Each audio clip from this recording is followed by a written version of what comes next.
आजच्या आंदोलनात कोणतं योगदान नाही? कोणतं आंदोलन? कोट्यावधी हिंदूंचा ते अपमान करतात. कोणतं आंदोलन? हा, आता प्रश्न आहे तुमचा.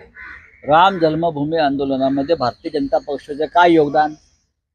हे सुंदरसिंग भंडारी, बरं का, सुंदरसिंग भंडारी तेव्हाचे भारतीय जनता पक्षाचे उपाध्यक्ष, बरं का, ज्यांनी सांगितलं, लालकृष्ण अडवाणी ज्यांनी सांगितलं, अटल बिहारी वाजपेयीजी ज्यांनी सांगितलं की अयोध्येच्या आंदोलनामध्ये जो संघर्ष झाला त्या संघर्षाच्या शेवटच्या टप्प्यात जे काही सगळं कोसळलं त्याच्यामध्ये भारतीय जनता पक्षाचा काहीही संबंध नव्हता. हे कोण सांगताय? देवेंद्र फडणवीस यांचे सर्वोच्च नेते.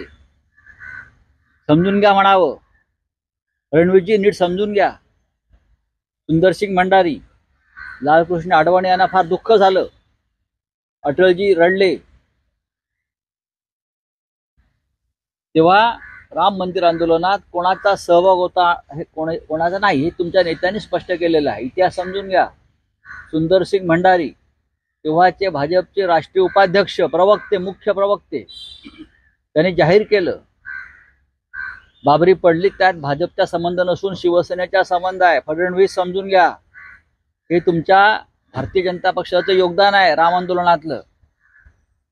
अटलजींना वाईट वाटलं, हा, अडवाणींना अति दुःख झालं.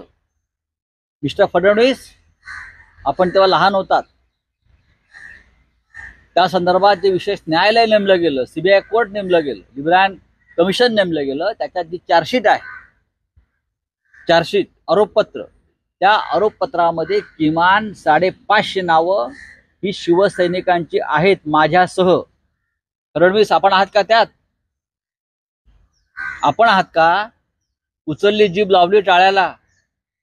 उगाच मूर्खपणा करू नका.